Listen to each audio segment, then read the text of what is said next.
Can you speak more to the inclusion of these stories in the nation-building myths of the Hebrew people? What's the goal here for the authors trying to craft a sense of ethnic and religious belonging with their readers? So generally, this is before we get to the stories of the nation building, but they're coming to that. That's going to be Jacob, Joseph, and especially Moses when we get into that tale. We went through Moses a year ago. We are going to move through Jacob and Joseph in the next couple of years. So that's where the sort of ethnic identity is coming together. But I think what these stories are trying to root the larger story of Israel in is this idea of a creator God who is not a localized deity, right? That's the promise to Abraham. It's not just your people and your offspring, it is all peoples that are blessed through you. And so the writers are crafting these stories. Remember, we're coming out of the primeval story, which are just sort of the mythology of the Hebrew people. We're now getting into what we might call an archetypal history. So these probably have some historical figure that's at the root of the story. Of course, all we know now is the Abraham of literature. We don't really know who the Abraham of history was. But these stories are about rooting the eventual identity of Israel that will come out of this in a creator who's good for everyone, who blesses everyone, and that their story is not just their story. Their story is going to be global. It's going to extend the goodness of God.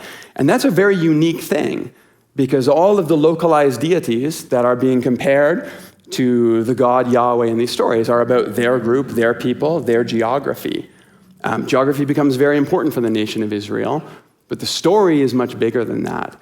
And I think that then as Christians, as we find ourselves grafted into that story, that's what we reach back to and we say, okay, so in Jesus now is the fulfillment of all that. It goes from Abraham and his family to the tribe that he creates, to the nation that grows out of that, to the stranger, the foreigner, the widow, anyone who would come to the nation of Israel, and then in Jesus to the Gentile and the whole world. It's a story of the blossoming inclusion of the grace of God, woven throughout the complexity of the human story. So the nation-building stuff is coming, but to root it here in this broad blessing, I think is really important, especially for Christians as we tie ourselves into it. Huh? Yes, such a fun question and answer. I would just add another layer to what you're saying, which is how important the question is to all of us, and always has been and always will be, which is who are we, or who am I? And these questions are so foundational to what it means to build a life. And they're not just our questions, they're everyone's questions. So what occurs to me in this response is that the Israelites are asking, well, who are we? Well, you come from him, Abraham and Sarah. Okay, but who are these other people? And those are other tribes. Oh, they come from Lot. And their question is, do we get along with them or don't we? And I love that there's this opportunity to trace these people groups back to relationships and families. That's pretty profound. But aren't they our enemy? Aren't I against them? No. You started here together and your paths wandered. Lot's life is a mess. It is very, very messy and continues to be. But there's something here about the kindness, the generosity of Abraham that continues to say, no, you're a part of this story too, Lot. No matter what you choose, no matter how far you kind of run to find out who you are, you always belong in this family. I love that. Yeah. And at the end of the story is the return to it, right? Yeah, exactly. All people's blessed. Cool. Yeah. The story of Abraham is about a blessing. He's blessed to be a blessing. And a couple more chapters from here, we read the story of Jacob, where Jacob actually steals the blessing. And then he goes about with the scarcity mindset, and the story has repeated itself until he gets to Bethel. He wrestles with God, and at that point, he understands that his call is to be a blessing.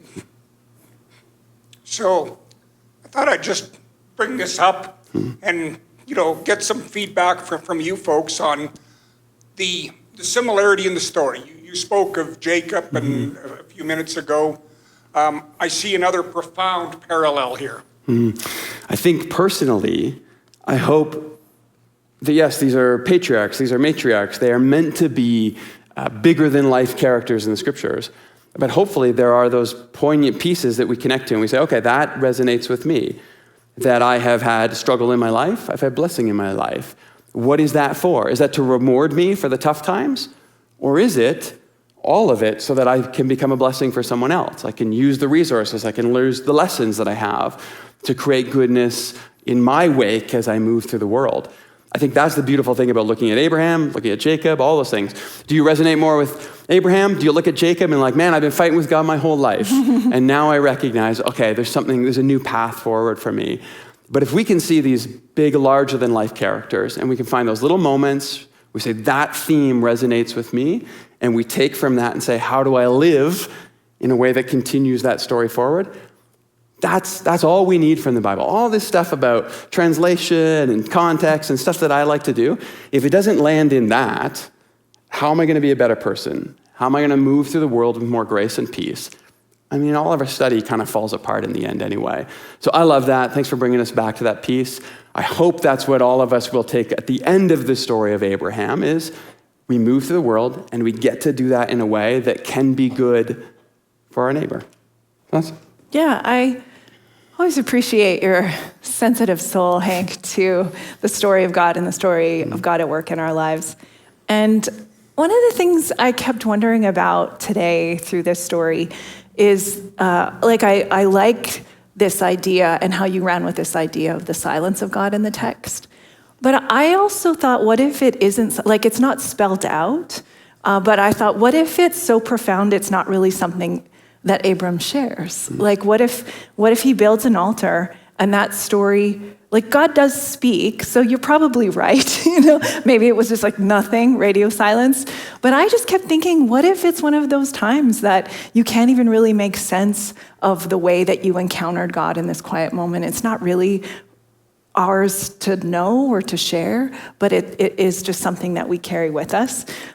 So I think there's maybe something kind of cool about you bringing us back to this place of encounter and wrestling with God and all of the ways that these really old texts do something for us by saying, there's moments of silence, there's moments of kind of angsty, ragey, encounter with God. There's moments of incredible stillness, and all of those get woven into, I think, a larger story than even our own. The encounters that we have with the divine shape us so much into the people we are in relationships.